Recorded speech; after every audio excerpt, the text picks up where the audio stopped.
하나님의 약속을 따라 믿음과 신앙으로 살아갔던 아브라함이 이제 자신의 태어난 아들을 통하여서 하나님의 약속이 이어가실 것을 알고 뭘 하냐면은 아내를 이제 구하는 일들이 있었죠. 그래서 아내를 구하는데 아무나 구하는 것이 아니라 자신들과 똑같이 하나님 나라와 약속을 향한 간절한 믿음들과 신앙을 가진, 그래서 자기의 고향을 과감하게 뛰어나올 수 있는 그런 여인을 맞이하는 내용이 24장이었습니다.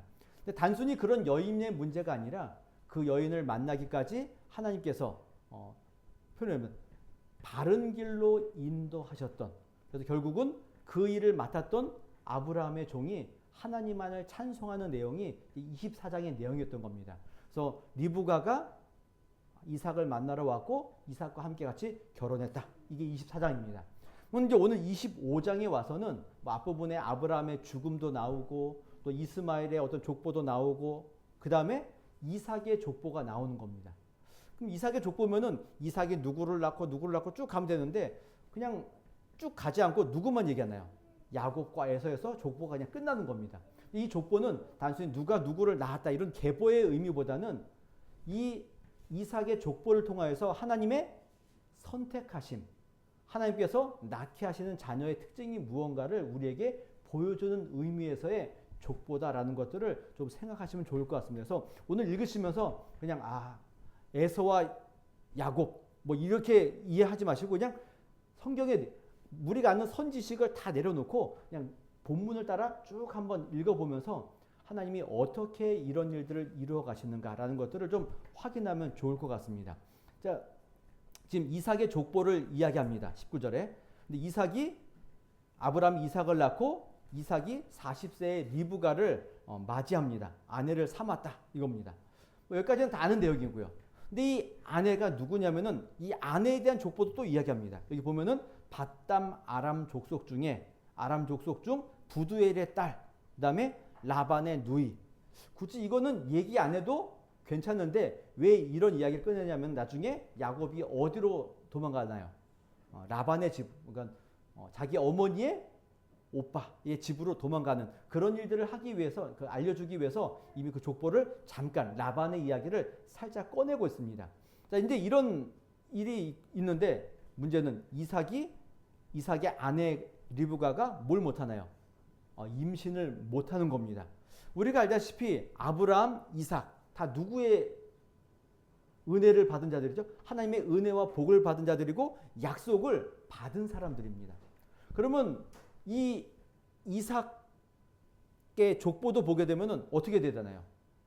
좀 순탄하게 가야 되는 일들이 있어야 되는데 지금 뭐가 있다고요? 임신을 못하는 겁니다. 아니 하나님의 약속이 분명히 있는데 빨리빨리 아이를 낳아야지만 뭐가 되나요? 하늘의 별과 같이 바다의 모래와 같이 자손이 번성해야 되는데 또 안 주시는 겁니다. 아브라함에게도 약속하신 다음에 누가 더 줬죠? 이삭 하나. 이삭도 아직까지 없는 겁니다. 이삭이 몇 살에 결혼했나요? 40에. 아이는 몇 살에 낳죠? 60에 낳죠. 그러면 지금 몇 년 동안 아이를 못 낳은 거죠? 20년이죠. 보통 저는 빨리빨리 아이를 낳아서 잘 모르겠는데 저희 주변에 어떤 목사님들 얘기 들어보면은 한 10년쯤 지나니까 약간 포기가 되더래요. 그러니까 자녀가 한 10년쯤 아무리 해도 자녀가 임신이 안 되니까 10년쯤 지나니까 안 되나 보다라는 그분은 이제 10년이 지나고 아이를 낳은 경우인 겁니다. 근데 10년이 안 낳대요. 지금 20년쯤 됐으면 어떨까요, 이게 지금? 근데 나이도 60이죠. 쉽지 않습니다. 20살에 결혼해서 40 돼서 20년, 40쯤 됐으면은 그래도 좀 약간의 희망을 가져볼 만한데 지금 나이가 40에 결혼해서 60이, 이거 지금 리브가는 다르죠. 리브가는 좀 다릅니다. 이삭의 얘기인 겁니다. 근데 다릅니다. 어쨌든. 나이가 어느 정도인지 모르지만은 꽤 있었을 겁니다. 20년 동안 굉장히 마음고생이 심했을 거라는 겁니다. 이런 내용을 보면서 저희들이 한 가지 기억해야 되는 내용이 이런 겁니다. 하나님의 약속이 있음에도 불구하고 그들에게는 뭐가 있는 겁니까? 항상 형통함, 소원대로 모든 것이 이루어지지 않을 수 있다는 겁니다. 약속의 자녀들이잖아요. 그래도 이게 항상 형통하거나 우리의 소원대로 모든 것들이 다 이루어지지 않는다는 겁니다. 그럼 지금 누구 손에 있다는 겁니까? 이들의 모든 그 운명과 그들이 걸어갈 모든 길 가운데 하나님이 붙들고 계시는 겁니다. 근데 그 하나님이 붙드시는 그 인도하심에는 뭐가 있는 거죠? 지금 20년 동안 임신을 못하는 이런 곤란한 경우들도 있다는 겁니다. 그러나 이 곤란한 경우에도 누가 지금 함께 하시는 거죠?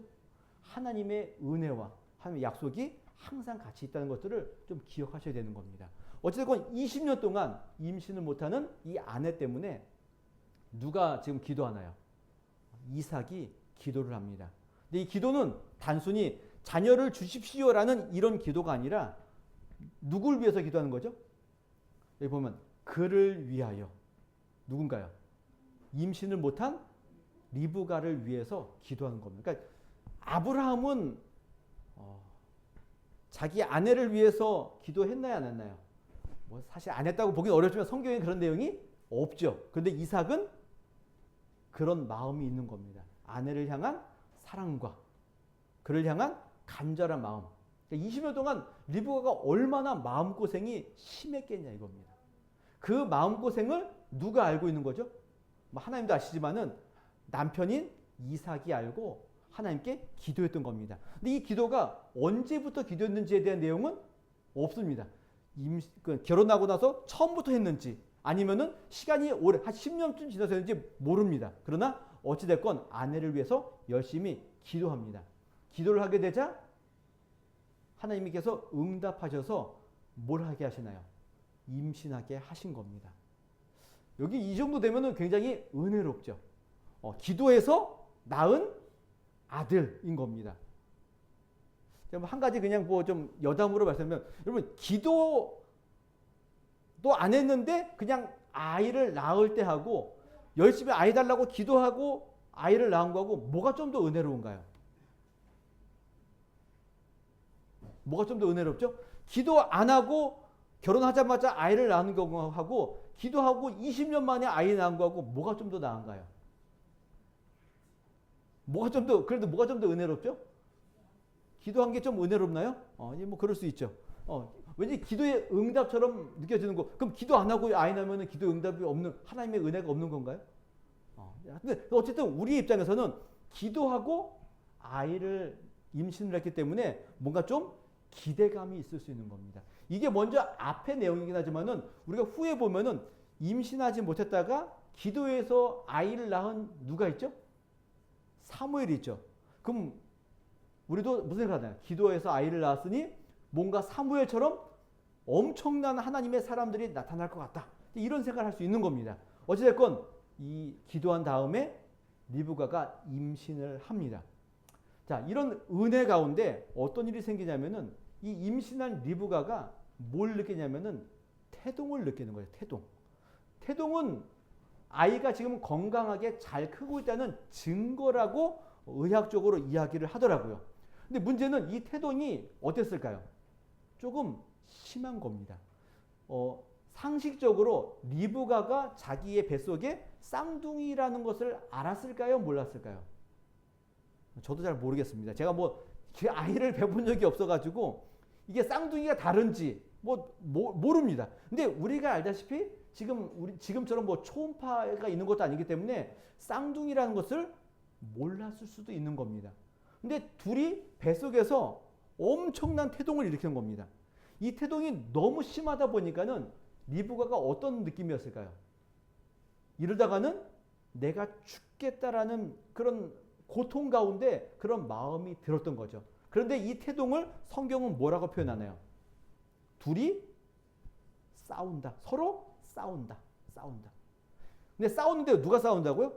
서로 싸우는 겁니다. 그러니까 이미 그 안에 두 쌍둥이라는 것들을 이야기하고 둘이 서로 싸우는 내용들로 설명하는 겁니다. 이 고통 때문에 리브가가 기도합니다. 하나님, 이럴 땐 도대체 어떻게 됩니까? 도대체 왜 이런 일들이 나에게 생기는 겁니까? 기도했던 거죠. 묻는 겁니다.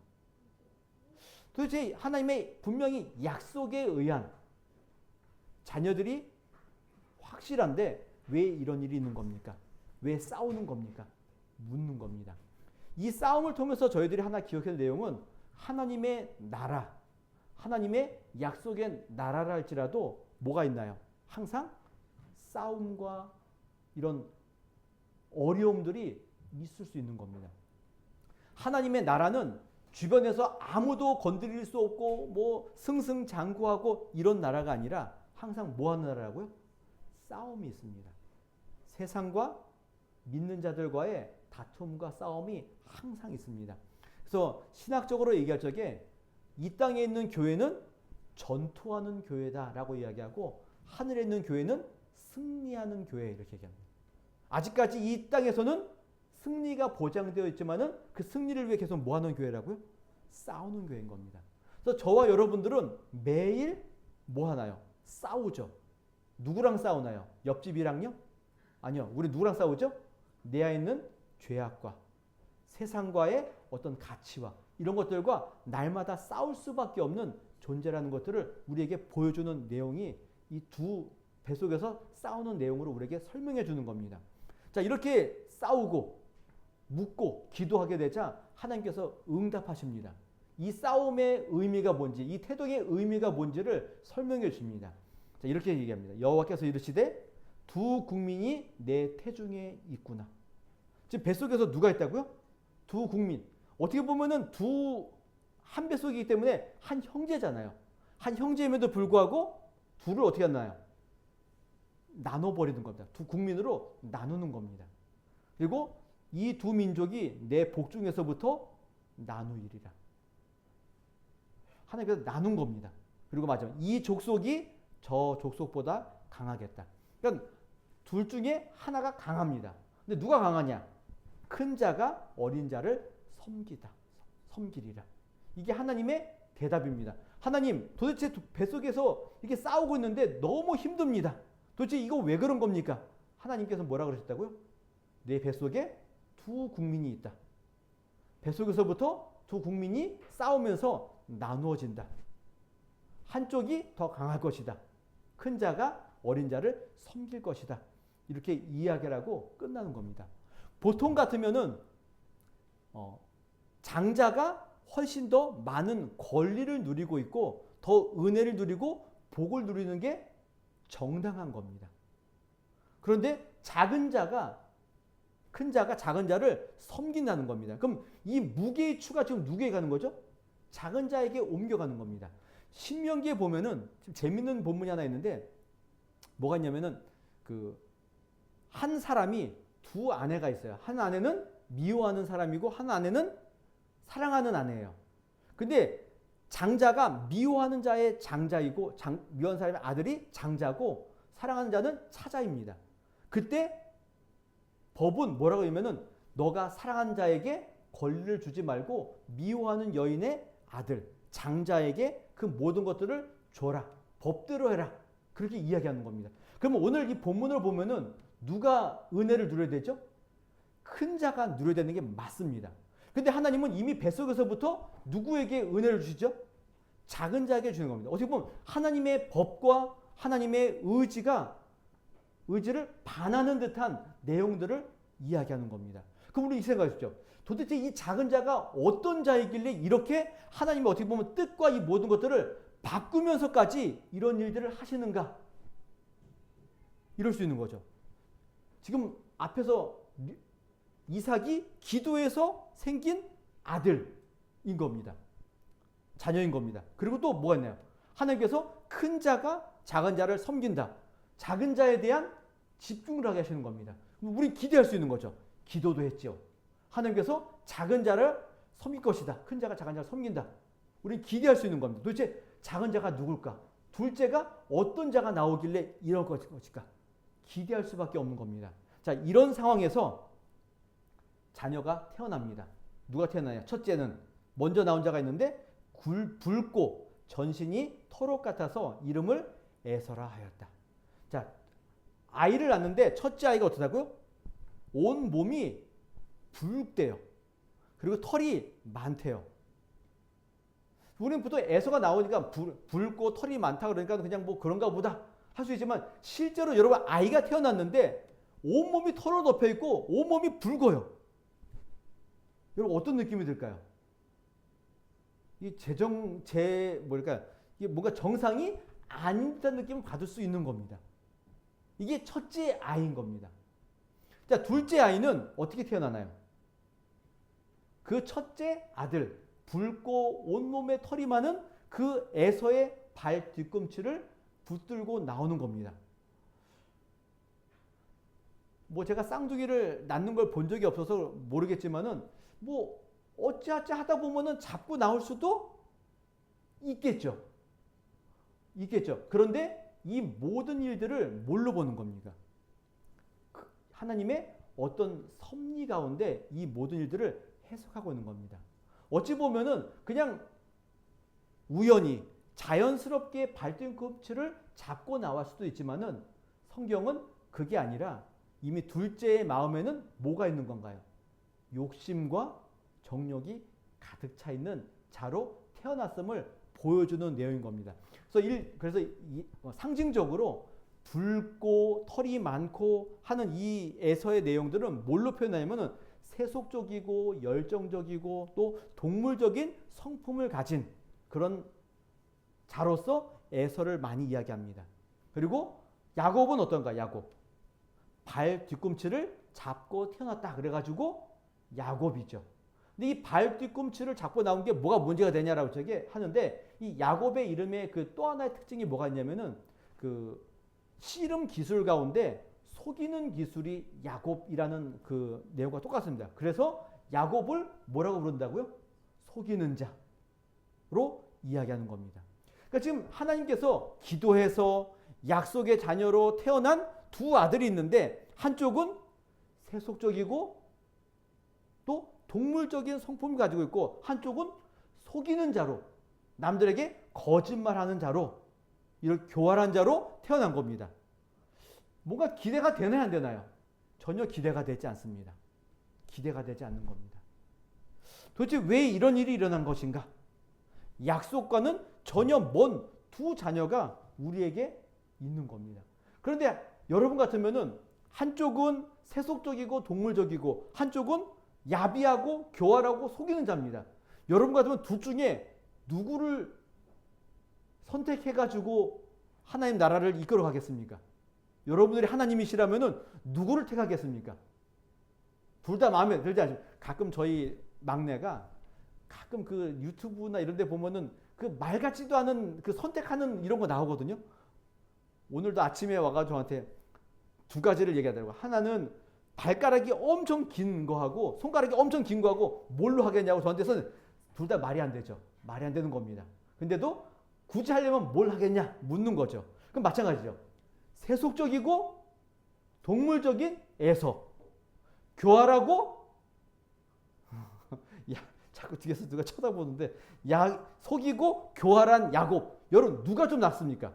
여러분 누구를 통해서 그 나라를 이어가는 게 좀 더 나을까요?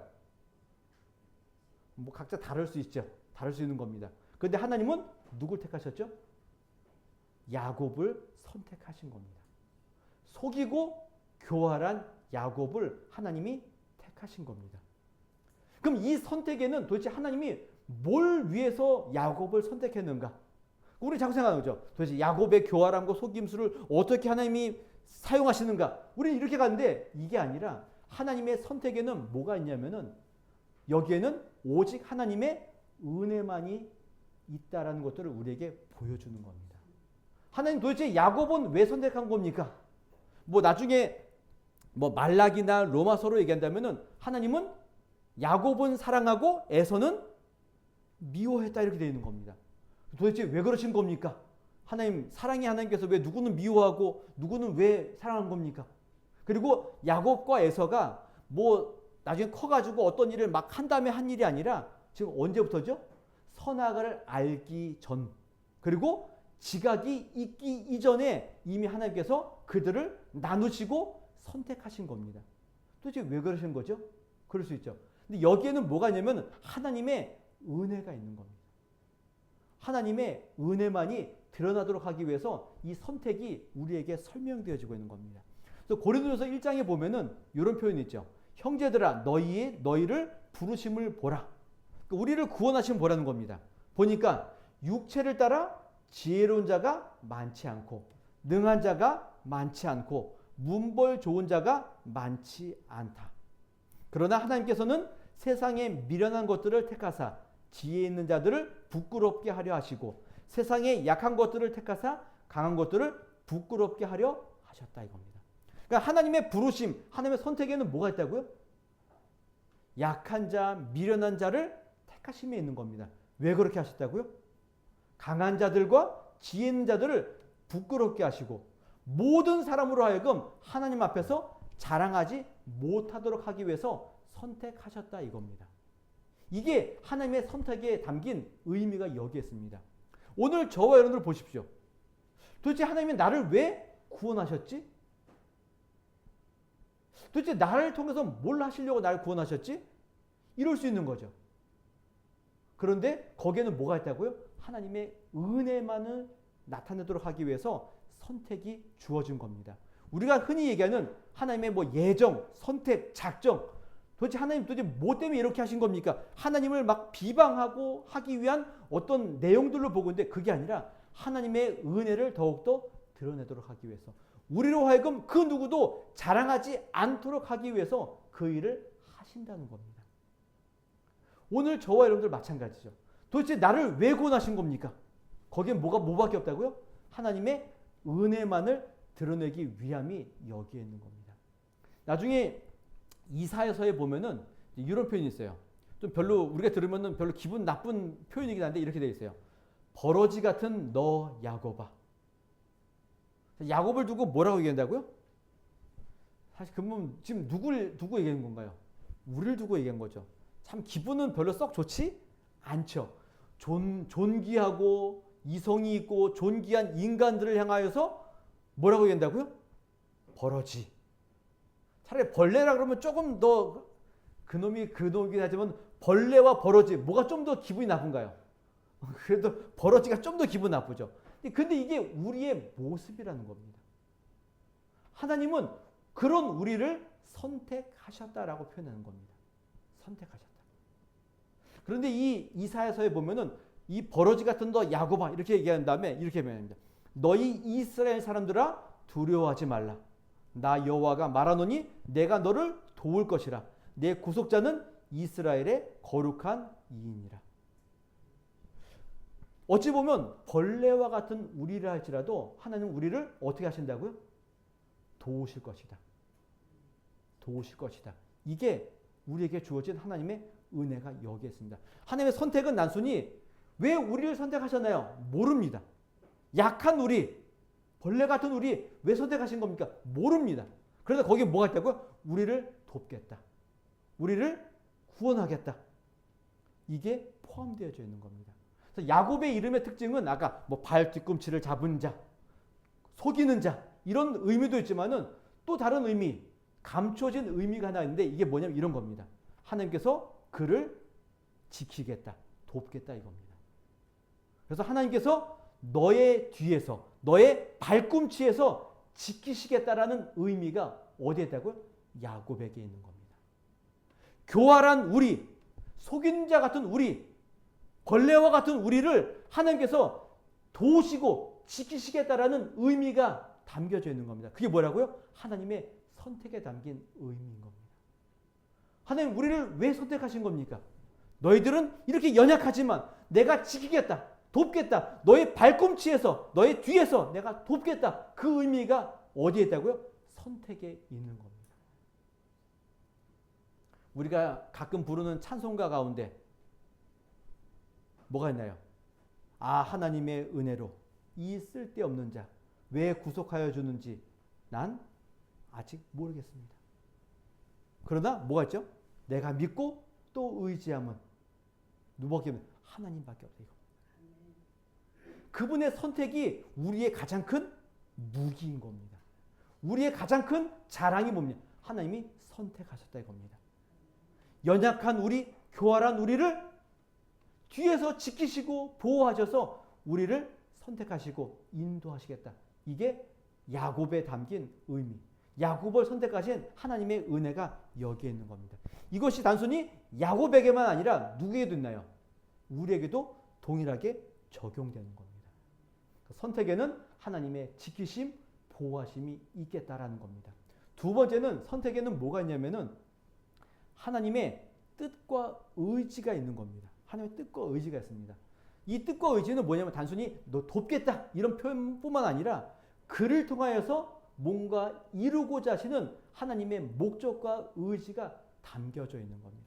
그러니까 우리가 무언가를 선택할 적에는 그 선택에는 뭐가 있나요? 우리의 뜻과 의지가 있죠. 의지가 있죠. 많은 것들이 있는데 그 많은 것들 가운데 뭔가 우리가 선택할 적에는 그 선택한 뭐가 있나요? 이유가 있고 목적이 있는 겁니다. 뭐 예전에 그런 거 있더라고요. 무인도에 갈 적에 뭐 3가지만 가져갈 수 있는데 뭘 가져가겠냐고. 여러분 뭘 가져가시겠습니까? 근데 뭘 가져가든 거기에 뭐가 있죠? 뭔가 목적과 의미가 분명히 있습니다. 무인도 뭐 여담이긴 하지만은 그 무인도에 갈 적에 3가지 가져갈 적에 제가 정확히 기억이 안 나는데 서장훈이 뭘 갖고 간다 그럴까요? 제가 기억나는 2가지나. 첫 번째는 물티슈 갖고 가겠대요. 우리 보통 무인도 가면 뭐 먹을 거 뭐 챙겨야 되는데 서장훈 뭐 갖고 간다고요? 물티슈. 두 번째는 휴대용 변기. 뭐 이런 거. 그 사람의 목적은 뭔가요? 난 굶어 죽어도 깔끔 돌겠다 이겁니다. 깔끔 돌겠다. 이게 그 사람이 가지고 있는 의미와 목적이 거기에 있습니다. 하나님께서 우리를 선택했을 적에는 거기에 뭐가 있다고요? 그분의 목적과 목표가 있는 겁니다. 여러분들을 선택할 적에는 뭐가 있다고요? 하나님의 목표와 목적이 있습니다. 왜 그런지 우리는 모를 수 있지만은 거기에 뭐가 있다고요? 하나님의 목표와 목적이 있는 겁니다. 이거를 다른 말로 뭐라고 표현하면 하나님의 사명. 여러분들을 사명자로 부르신 의지가 거기에 있음을 보라는 겁니다. 아니 저는 뭘 받은 게 없는 것 같은데요. 아니요. 거기에도 다 뭔가 하나님의 목표가 있는 겁니다. 뭐 단순히 사명이라 그러면은 뭐 선교사, 목사 뭐 이런 것만이 사명이 아니라 여러분들이 어디에 있든 그 자리에서 하나님의 영광을 드리는 그 사명과 그 목표를 위해서 하나님 여러분들을 뭐 하셨다고요? 선택하셨다라는 의미가 거기에 담겨져 있는 겁니다. 하나님이 여러분들을 목표와 목적을 가지고 사명을 가지고 선택하셨기 때문에 하나님 여러분들을 어떻게 하실까요? 그 목적에 맞도록 뭘 하시죠? 훈련하시고 연단하시는 겁니다. 이 선택에는 그게 다 담겨져 있는 겁니다. 우리를 향하신 하나님의 지키심과 보호하심이 있고 우리를 향하신 하나님의 사명과 또 선택이 있는 것이고요. 그 일을 위해서 하나님이 뭐 하신다고요? 끝까지 우리를 훈련시키시고 연단하시겠다는 의지가 거기에 담겨져 있는 겁니다. 그게 뭐라고요? 하나님의 선택입니다. 그냥 하나님은 불공평해 이걸 위해서 하나님의 선택이 있는 것이 아니라 하나님이 우리를 향하신 그 뜻과 계획과 훈련과 연단을 위해서 하나님의 의지가 담겨져 있는 그 선택이라는 것들을 기억하시라 이겁니다. 그래서 오늘 야곱과 에서의 태어남을 보면서 아 야곱은 이렇게 야비하게 태어났구나 이걸 보자는 게 아니라 이런 야곱과 같은 우리를 택하셔서 하나님의 길로 우리를 인도하시는 그 은혜를 기억하시면 되는 겁니다. 그런데 하나님이 우리를 그 인도하심이 어떡한가요? 굉장히 혹독합니다. 그 훈련이 만만치 않습니다. 야곱을 한번 보십시오. 야곱의 생애가 어떤가요? 만만치 않습니다. 그 왜 만만치 않을까요? 하나님의 은혜를 따라가야 되는데 계속 뭘 따라가죠? 자기의 힘, 자기의 지혜, 자기의 의지를 가지고 계속 가니까 하나님 어떻게 하시나요? 그를 계속해서 불러들여야 되잖아요. 그러니 그 삶이 굉장히 혹독합니다. 그래서 야곱도 나중에 뭐라고 고백하나요? 자기는 험악한 세월을 보냈다 그러죠.